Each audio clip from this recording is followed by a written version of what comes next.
Gracias, compañeras, compañeros diputados, compañeras y compañeros de la Asamblea Legislativa de la Ciudad de México, compañeros jefes delegacionales, compañeras y compañeros de militancia y de proyecto de país, de mi partido. En el Poder Legislativo, por supuesto, no solo se hacen leyes y se desarrollan quehaceres relacionados con la fiscalización del poder público. Aquí también se promueve la cultura. Se promueve la cultura en el entendido que no debe haber cultura oficial ni oficialista, sino que el poder público tiene que ser facilitador para que los creadores, los generadores de cultura, los críticos, los aportantes de puntos de vista distintos y complementarios se sientan a sus anchas.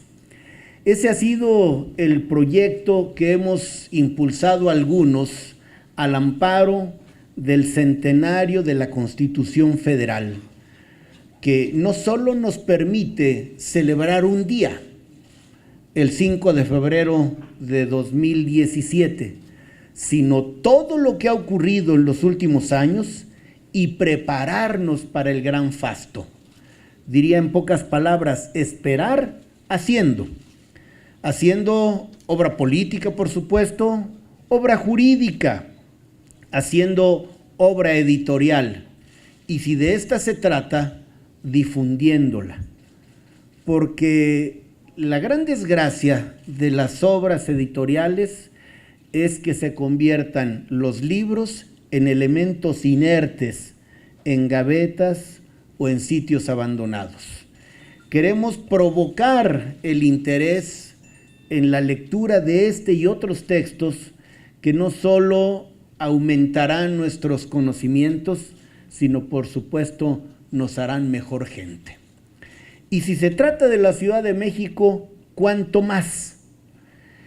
En este país pluriétnico, pluricultural, en esta nación, como lo describe el propio texto constitucional, única e indivisible, en donde cabemos todos, la Ciudad de México ha sido, por supuesto, en más de un sentido, la gran protagonista de la vida nacional. Todos nos sentimos cómodos aquí, porque al final, incluso la gente que aquí ha nacido, los capitalinos de esta generación, son hijos, nietos o bisnietos de mucha gente que ha llegado de todas partes del país. Por eso esta Ciudad de México, que acumula una especie de fuerza centrípeta, es un punto de encuentro entre civilizaciones. Otros creen que es el sitio de choque de dos mundos, recinto del mestizaje, quizás como pocos, sede del poder político, económico y cultural desde hace 7 siglos, y como escribió un ilustre mexicano, y lo repetimos algunos, la región más transparente del aire. Es el centro y el corazón de México, y vale la pena, para saber lo que es hoy y lo que queremos que sea mañana, vale la pena hacer un ejercicio de inmersión, así sea siempre insuficiente, siempre aproximado de lo que ha sido México a lo largo de tantos siglos. En el siglo XVIII, la corona española dividió el territorio en 12 intendencias, de las cuales la Ciudad de México siguió siendo cabeza. En 24, no con la Constitución, sino pocas semanas después, se resolvió que la Ciudad de México sería la capital del país, con un ejercicio interesante, con un territorio de 2 leguas a la redonda, midiendo la legua como lo que un caballo al paso consigue caminar durante una jornada. Es aproximadamente son creo que 13,000 metros o una cosa así. Lo que quiero significar es que era un territorio casi simbólico, pequeño, una circunferencia perfecta, diríamos, a partir de la Plaza de la Constitución, dicho sea de paso, denominada así en homenaje a la Constitución de Cádiz de 1812. 1896, la ciudad se organizó en prefecturas gobernadas por el presidente. De 1858 a 1910, que vivió un poblamiento extraordinario, una atracción sin precedentes, se duplicó el número de los habitantes de la ciudad. Y aunque la capital como tal no padeció de manera directa el estallido de la revolución, por supuesto fue tocada por sus llamas, saqueos, huelgas, escasez, etc. En 1924, la capital estaba formada por 14 municipios externos y un núcleo denominado Municipio de México. En 28 se reformó el artículo 73 para precisar que el Distrito Federal fuera gobernado por el presidente de la República. En 30 se convirtió en una amalgama de 12 delegaciones y un departamento central. En 70 la ciudad pasó de 12 a 16 delegaciones políticas y los consejos delegacionales fueron sustituidos por juntas de vecinos, pero designadas por autoridades federales.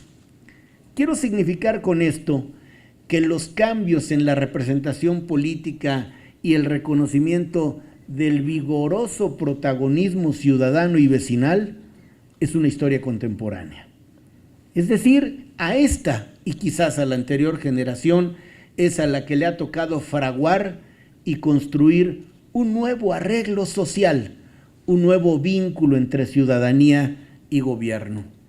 En 1977, es decir, menos de 40 años, se introdujeron las primeras bases constitucionales para ahondar en la descentralización y desconcentración de facultades en la administración pública local. En ese entonces se estableció una incipiente Asamblea de Representantes.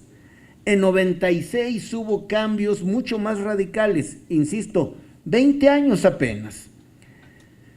Se cambia el régimen jurídico del Distrito Federal para reconocer muchos más derechos políticos y permitir la elección del jefe de gobierno por los ciudadanos de la capital. En 2000 se facultó a la Asamblea Legislativa para expedir las disposiciones relativas a la participación ciudadana en esta entidad federativa. Y bueno, al amparo de un estatuto de gobierno lo más cercano a una constitución sin serlo, quienes integraron la Asamblea Legislativa fueron capaces de innovar en asuntos relevantes para la vida pública de la capital y dar ejemplos al país en su conjunto. La lucha política y ciudadana de la capital ha sido incesante y me hago cargo, así lo creo, que el más reciente es uno de los más importantes pasos en la vida institucional.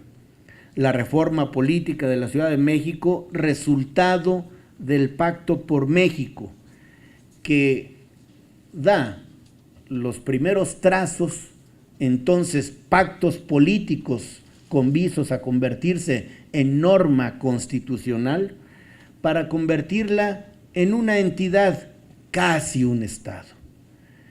Y yo he sido de la idea que si vamos a asemejarlo, mejor lo convirtamos, y seguramente algún día ocurrirá, en un Estado. Me explico. Habrá alcaldías y hoy lo que son representaciones unipersonales, las jefaturas delegacionales, son ejercicios de administración y de política, pero no colegiados. Ahora habrá concejales, los equivalentes a síndicos y regidores, pero por lo menos hasta ahora no se ha permitido la posibilidad de que el órgano colegiado que se antoja, que resulta evidente que será de conformación plural, tenga la posibilidad de tomar decisiones que hoy tiene el gobierno central. Es decir, si hay auténtica convicción de darle la mayoría de edad, esta no tiene por qué limitarse. Y quizás uno de los temas más delicados y más importantes en cualquier gobierno es el de los recursos, el presupuesto. El destino del presupuesto, si bien los montos los determina la Asamblea Legislativa, el Poder Legislativo, el órgano legislativo de la entidad federativa, el destino concreto tiene que ser una facultad de los concejales y del alcalde de cada ámbito territorial. Porque no hay quien conozca mejor la vida vibrante de la comunidad que quien representa, que quien como concejal ha ganado la confianza derivada del trato cotidiano. Ahora, la Asamblea Legislativa tiene la opción, tiene el mandato, la posibilidad de transformarse en un Congreso local, asumiendo facultades que no tenía, como aprobar las reformas constitucionales, justamente la definición del presupuesto de la entidad y eliminar facultades que se había reservado el Senado de la República a propósito de la responsabilidad del jefe de gobierno o aquella que se había reservado para nombrar a los titulares de seguridad pública y el procurador de justicia. Con esto se abre una serie de expectativas para los ciudadanos. Es más, lo diré sin recato, para los políticos, aunque yo hago votos porque esto acabe interesándole a los ciudadanos.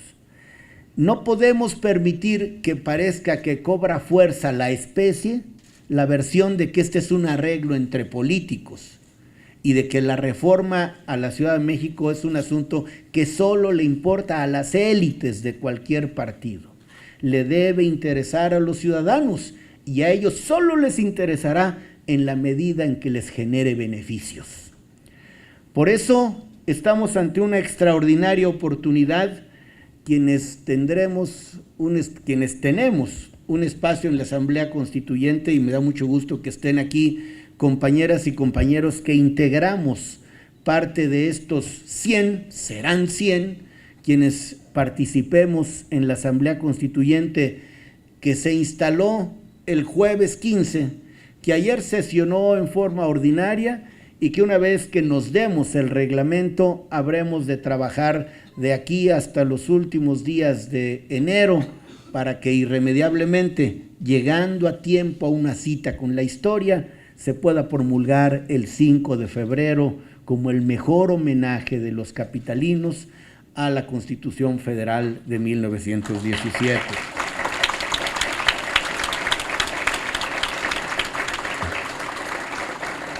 Hay retos de toda naturaleza para discutir sobre el espacio urbano, sobre cuestiones ambientales, sobre la Carta de Derechos, por supuesto. Hay oportunidad para resolver cuestiones de carácter social, pero yo diría, para no meterme en Honduras, hay oportunidad para la política. Y como todos los grupos, los bloques de diputadas y diputados, ninguno consigue la mayoría, ni siquiera la mayoría simple, menos la calificada, estamos obligados a hacer política. Y la política parte de la disposición para escuchar al otro, de la determinación para conciliar, concertar, avanzar las posiciones propias, pero tener capacidad para incorporar las ajenas. De modo que se construya un espacio de neutralidad partidaria que, siendo de todos, no es privativamente de ninguno. De manera que quien gane sea la ciudad, y me corrijo, sean los ciudadanos no solo los oriundos, los avecindados, sino todos quienes hacemos la vida cotidiana en esta ciudad, que es tan generosa que nos abraza a todos, que a todos nos da un espacio y una oportunidad para la convivencia. Ahí radica la riqueza del libro, en generar motivos para el orgullo, conocimiento de datos que nos permiten tener una visión más clara de dónde vivimos. Y si tenemos la sensibilidad para captar el mensaje de los lúcidos y respetados autores, seguramente habremos de cambiar no solo de puntos de vista mejorándolos, sino de actitud. Una actitud en donde haya espacio para la generosidad, para pensar en los otros, para construir en sentido no solo literal, sino figurado, un sitio que no se tenga que padecer, sino un lugar que se pueda disfrutar. Esta ciudad, por momentos, se presenta difícil, compleja, caótica, ruidosa. Sí, pero esta ciudad es el sitio más plural, más diverso, más abierto, más cosmopolita, más entrañable.